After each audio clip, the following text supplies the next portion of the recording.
Right, we are recording. So, joining you today with Jimm Reed from Leeds Community Homes. Jim, just introduce yourself and say a little bit about what you're doing over there and how that's come about. Hi folks, I'm sorry I can't be there in person, but yeah, I'm Jim. I've been involved with community-led housing since about 2009, and I'm now primarily involved as CEO, director, dog's body, team maker in general at Leeds Community Homes, stroke people-powered homes. Do you want me to say a few words about what we're currently doing? That'd Yeah. be great. Yeah, yeah. Okay. Well, LTA Leeds Community Homes. We're a BENCOM Community Benefit Society. We're also charitable, and we are a CLT for essentially in terms of our registration for all of Yorkshire. But we were originally focused on Leeds, but we've broadened that. But part of our structure is people powered homes, which is what we focus all of our essentially with a enabling hub for West and South Yorkshire. So we run the hub through people powered homes, and we also do consultancy and group assistance stuff for Betty Anybody Anywhere, essentially. Um, as Leeds Community Homes, we've been going as a going concern since about 2015. We did a share offering, a few years ago, to help us with our first scheme, which is only now just starting to come to fruition for reasons beyond our control, and we'll probably talk on that a little bit Will, later. yeah. And we're looking towards progressing towards a second share offer in the very near future, which will help us take forward our own self-developed scheme at Mistress Lane in Armley in Leeds. And as part of that process, we're going down the line, a very long line of registering to become a registered provider of social housing. And that's partially to obtain grants in order for us to create this scheme at Mistress Lane, but it's also part of if you like, a broader long-term strategy vision to basically be the enabler to enable and facilitate more community-led affordable homes as broadly afield as we can. So, does the registered provider, Monica, give you that broader kind of economic clout, or is it just about grant which comes down and which goes straight into projects? Great question. Actually, it's a bit of both, to be honest. Obviously, accessing the grant is a real hurdle, and I think anybody who's looked through this process and looked at being able to obtain social housing grant, it's a very difficult process, and it seems to make a lot more sense with something that's so difficult and bureaucratic that a small number of well-organized organizations can do that potentially for the broader sector, rather than every single community-led housing group trying to go through that process, because it just isn't practical, I don't think. But on the other side, I think, yes, there's we know that we have I guess, a credibility issue with some of the main sector, the main sector of house building, local authorities, agencies, and being an RP is something that, even though it's only a label potentially, it's something that other people from outside understand and kind of think they know what it is. So it does present certain advantages in terms of credibility and legitimacy as well as in terms of providing affordable housing. It's interesting that in that list of people who you need to prove credibility to, the local authority is in there. If there is, with the conversations that we have within York, there are many points we kind of think to ourselves, with friends like these, who needs enemies? I mean, has that been the case over in Leeds with the local authority there? It's not always been straightforward dealing with them. Um, we've been really lucky that it's been a very supportive attitude from Leeds City Council. But that said, that's not been for the want of some difficult hurdles to get over, and certainly that kind of credibility point of view, both at the starting point of Leeds Community Homes, certainly going back to my history with community-led housing, was with the Lilac project, where they, as a group, were approaching the council to buy a site, and the council were amenable to the sale, but this bunch of people from the community coming to potentially buy a site off them for hundreds of thousands of pounds, the potential blowback of that going wrong, the uncertainty about who these people were and what they were trying to do. So they were basically told to go off and find somebody to represent them, essentially, which is how I got involved to start with. um Yep. you were more credible than them, which is a good step up. Well, at least I had a little bit of track record with the council, fortunately, at that point, I was and the housing associations. just picking up on Lilac then. I mean, it's very much that scheme which everybody knows about. It's for those of you, anybody in the room today who don't know about it, it's a mutual home ownership co-housing scheme in Leeds that was built how long ago? 5 years ago, Jim, something like We that. finished it in 2013, believe it or not. Oh, good grief, right? Okay, Yeah. 10 years ago. Built using straw bale construction with some really innovative kind of shared space and all that kind of stuff. And for many of us who've been around the kind of housing movement for a long time, we kind of look at Lilac and think, bring go. We've done this now. We've proved this is doable. And surely this has become a replicable thing. We should be doing lilacs all over the place now. I mean, I'm guessing since it hasn't happened, that's not the case. But what's your take on it as someone who's an insider there? Um, I think Lilac were, and don't take this the wrong way, because it was an enormously amazing achievement by the people involved. But in a lot of ways, we were in the right place at the right time. And what I mean by that is that the group were very well organised and had a really clear vision, well in advance of things moving on. But they were approaching the council to purchase the site at a time. It was 2008, 2009. The economy had collapsed. Nobody was developing anything, so land values were through the floor. And the council had tried to market this site and couldn't get any bites whatsoever. So they were a very willing vendor. And you compare that to obviously the situation that we're in these days in terms of accessibility to land and affordability. We know how difficult it is. So that was brilliant in terms of an opportunity to get hold of the land. And then we were tendering that a year or two later, and it was a better economic situation then, but it was still it was still depressed, and therefore it was an attractive little scheme at the right time. And so we got a very decent build price, a very good local good contractor who got involved with doing it. So they weren't local actually, but and so in terms of affordability, to make the scheme work, it was just at the perfect time, and they were ready as an organisation to take it forward. They had their vision and everything, and were able to take the opportunity.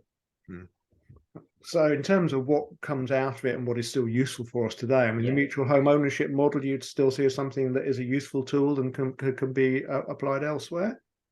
Oh yeah, I think MHOS has definitely has potential legs, and whenever you actually get somebody who actually looks past the how complicated that is, and actually explain how simple it can be, they go, that sounds brilliant, it sounds better than shared ownership, etc. And I still have hopes that we will get it approved as some form of affordable home ownership model at some point in the future. It's taken a lot longer than I'd originally hoped, but I think it's potentially got legs, definitely. Interesting, good stuff. I guess the Leeds Community Homes came to my consciousness back when you did your original share off, because I'm a shareholder.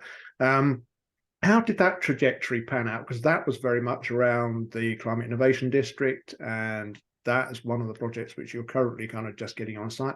How did that all kind of turn into a 10-year drama? Or happened? Yeah, not quite 10 years, but yeah, I think the difficulty with that was we pulled a lot of really good people together in the wake of Lilac, people who were movers and shakers in the kind of the community and co-op movement in housing movement in Leeds, and the whole intention was to say, well, Lilac can be replicated, and we can do it in a lot quicker than 10 years. We can do it really quickly, and that was how how we all started with it. And the idea of doing a share offer that would support this kind of thing was seemed an obvious one, and we ended up with working on the Climate Innovation District because I'll probably just describe it a little bit. It's a private development on the south bank of Leeds, near the Royal Armouries. And it's a bit of land that a private developer has brought forward, but a private developer with some really interesting ideas called Situ, and they are intended to build everything out of the factory they built on the site, and they were trying to do very high environmental standards that I don't think any other private developer was doing at mass, certainly at the time. And really importantly, from our point of view, they were looking at trying to create a community on the site, and not just walk away, dump it all onto into a management company, and walk away with the profits. They very deliberately have set up a KIC, a community interest company, which would take over the freehold and the management of the whole site at the end, and all the residents would be members and basically organisers of this KIC. So essentially, the residents would own the management. So, and that's absolutely in tune with what we wanted to try and achieve. So the opportunity came along for us for LCH to be the affordable housing provider for the site. So see, as a private development, has to provide some affordable housing, and instead of selling them to the local big housing association, they agreed they would sell them to us. So that's the potted history. And it would have been brilliant. It would have been really quick as well, hopefully. But we hit quite a few snags, hit some snags with planning, and obviously the horrific things that happened with Grenfell had some very, very quick responses in terms of building regulations. That was around them using timber frame construction and using timber Exactly. frame construction for taller buildings. Yeah. Absolutely, and so they had to completely redesign the scheme, had to take it away, and it's as you say, obviously, and then Brexit happened, and all sorts of other disruptions to the supply chains, which have delayed things. And so we're getting to the stage now. We did the share offer in, I think, 2019, and we're now at a stage where now 2023 we should be taking our first 9 properties in June. So it's taken about 4.5 years, and we probably about 3 years longer than we hoped. So what model are they going to be taken on? Are they there for rent, or are they social housing with grant or without grant, or how? Yeah, so because this is what we call Section 106 housing, so it's affordable housing through the planning gain system. So there's no grants going into it because it's subsidised by the developers, which means we're getting them at a very low rate, which enables us to the majority of them will go for social rents. And we have in the first lot 6 social rents, and then we'll have 3 for shared ownership. And we're conscious these are now extension of the city centre. So what was a completely derelict polluted industrial site is now essentially city centre apartments. So obviously the rates are very, quite expensive. So clearly we're trying to sell these at a relatively low rate so that they're affordable to local people. Excellent. And the other major scheme that you've got going at the moment, the Mistress Lane scheme. So that's further out from the city centre. What kind of site is it? Yeah, so Mistress Lane is this is an area called Armley, which is a very deprived and quite sorry.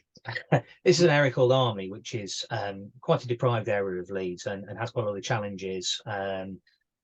It's had a lot of stuff done to it over and not a lot with kind of the involvement of the community, but it is an area that's got quite a strong community sense about it.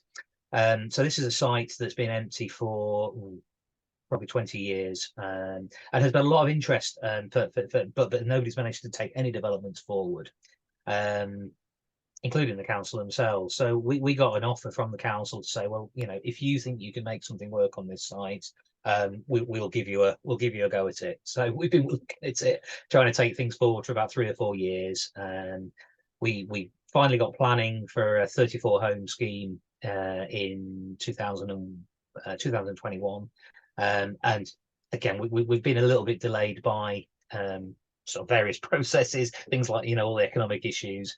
But part of the process is, yes, we want to do a second share offer to raise community interest and community finance into the scheme. We're also part of it is becoming a registered provider so that we can bring social housing grant into it and ensure it's affordable. Excellent. Is it a scheme where you've worked specifically with the local community, and would the community share issue be something which you target at the local community, or is it broader than that? Broader, I think. Yes, we have worked with the local community. We've had a long-standing engagement process with lots and lots of meetings, lots of discussions, and people from the local community, local schools have very much shaped the designs. We're not working specifically with any one group. No one group has kind of emerged out of that engagement process, but we are building a stakeholder group of people who will be interested in either living there or having a say in it. And as it develops and becomes a reality, we're really hoping that we can basically engage with the resident group. They can then take ownership of the management elements of parts of the scheme. In terms of the shareholding, yeah, well, we really hope we can raise, sort of money out of local interest, but it's not a very well off area, so we're not relying on, obviously local people necessarily to fund it entirely. So we're hoping that our broader membership will be keen to support it, and obviously we'll be looking to try and market it very widely, and see if people are prepared to invest in a community. Brilliant. I mean, it's from the purpose of what we're doing over here, it's fascinating seeing what you've achieved over there and are in the process of achieving. And I think, for many of us who've been involved with Yoko, the complexity of it is the thing that we find slightly scary a lot of the time. And it's interesting seeing how you have been kind of slicing and dicing carefully through your years of working to deal with different issues around, how you deal with social rent, how you deal with local communities, how you deal with delays and problems as well, which it is all absolutely fascinating. And also kind of putting into context the fact that Lilac does give us some useful resources to take forward, but we can't assume that we can simply do lilacs all over the place. So that's a really interesting setting of it all. So that's been great. So thank you, Jim, for that. I shall now stop the recording.